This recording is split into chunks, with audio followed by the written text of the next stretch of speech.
In the whispering alleys of Shanghai, where the Huangpu River carried secrets like fallen leaves on its current, Wang Yibo found himself adrift in a sea of unspoken longing. It was 2025, and the world had moved on, or so it seemed. Yibo, the enigmatic racer turned global icon, sped through life on motorcycles that roared louder than his silenced heart. His days were a blur of endorsements, film sets, and flashing cameras, but at night, in the solitude of his high-rise apartment overlooking the glittering skyline, he wondered about Xiao Zhan. Always Zhan. The man who had become a ghost in his life, haunting every quiet moment. Their story began years ago, on the set of the Untamed, a drama that wove fantasy with the raw threads of human connection. Yibo remembered the first rehearsal as if it were etched in starlight, the studio air thick with the scent of sandalwood from the incense burners, the crew's chatter fading as Zhan entered. He was Wei Wuxian personified, mischievous grin, eyes like deep pools reflecting ancient sorrows. Lan Zhan, Zhan had called out playfully, extending a hand.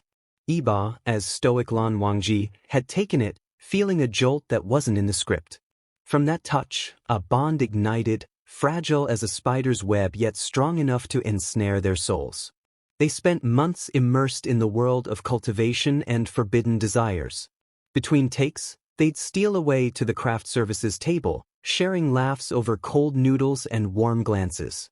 "Tell me about your dreams," Zhan would say, his voice a soft melody that cut through the chaos.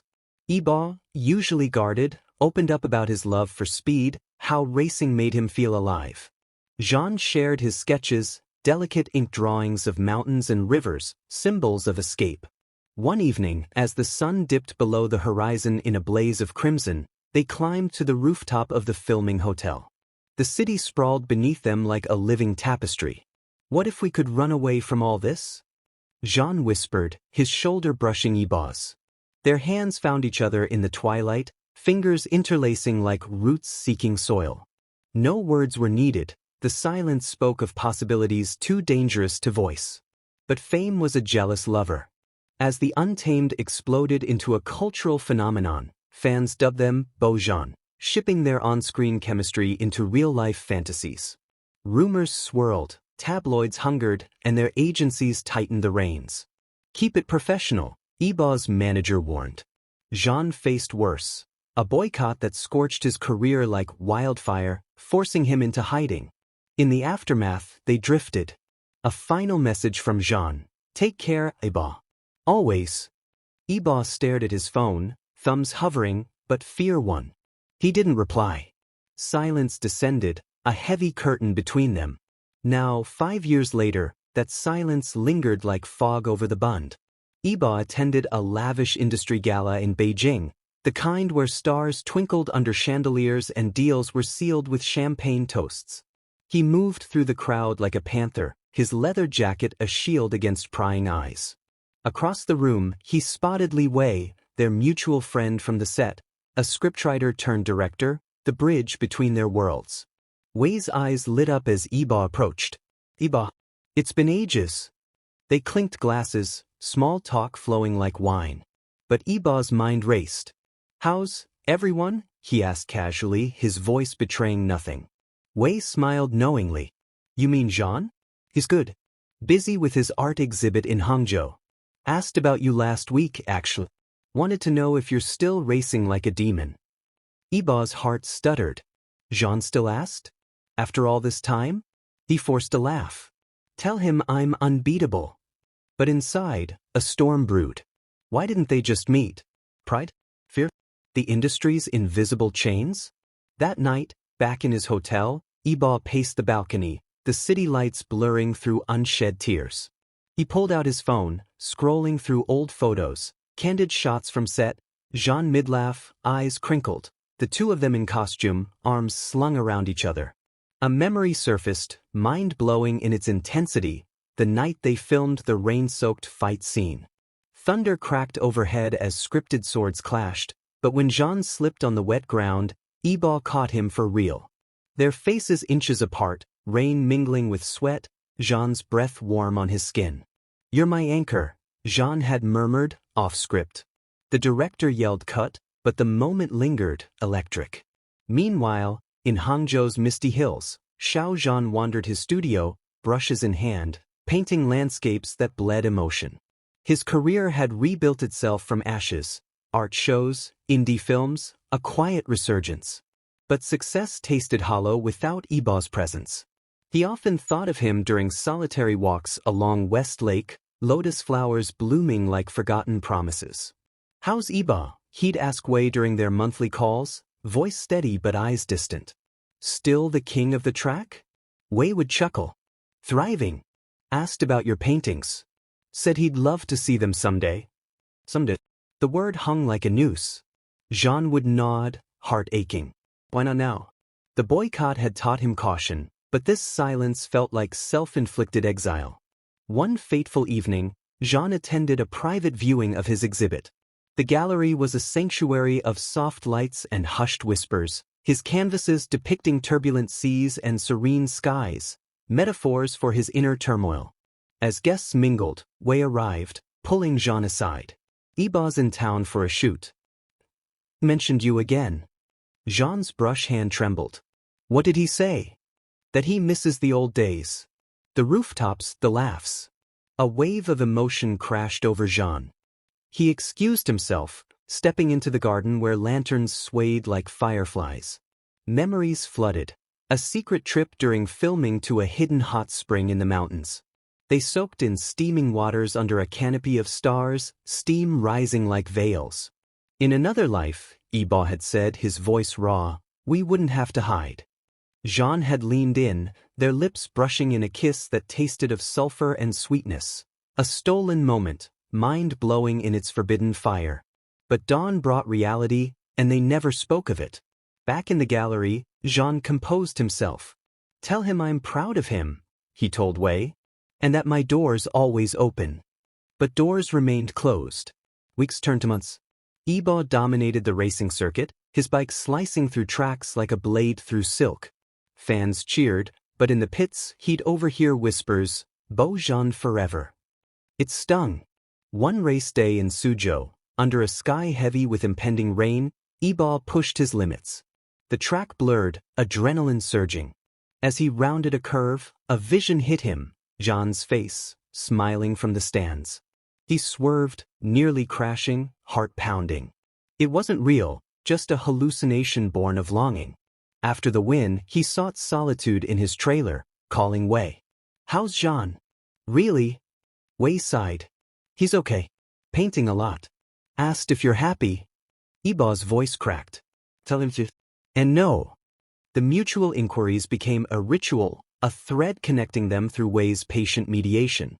Fans on YouTube devoured the rumors, channels like Bo Zhan Updates, posting videos with titles that mirrored their pain, the silent longing we all feel.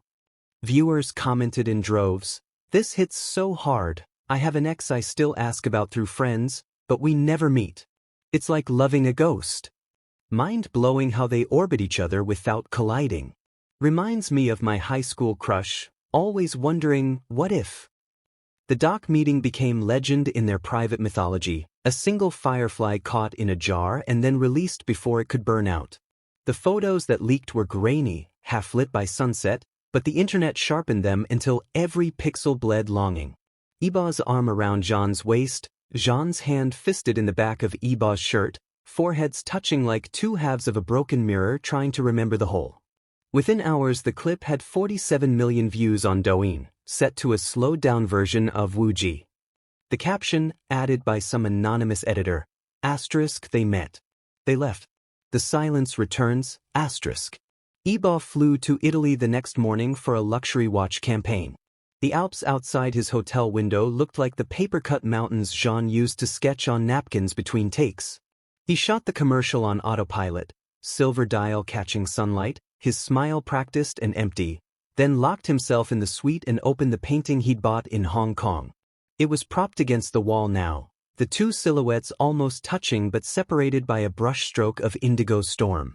He pressed his palm to the canvas and felt the raised texture of dried paint, as if the longing had thickened into something he could touch.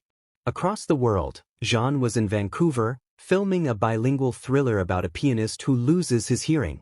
The irony wasn't lost on him. Every day on set he played a man who could no longer hear the music, while inside his own skull Yibo's voice looped on an endless reel. Asterisk next time, no friends.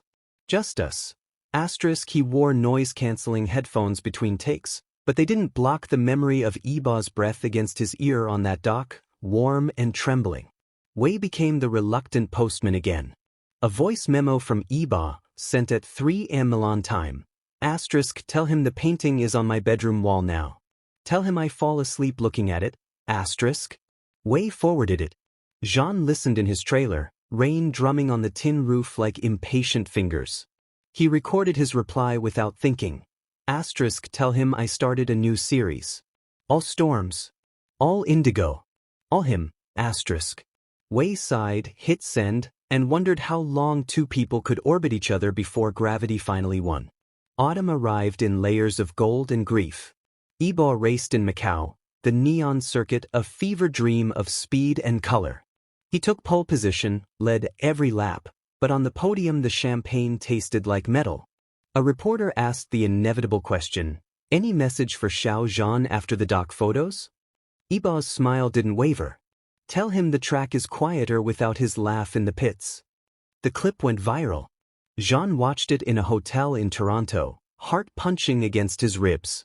He opened his sketchbook and drew Yibo in racing leathers, helmet tucked under one arm, eyes searching the horizon for something the crowd couldn't see.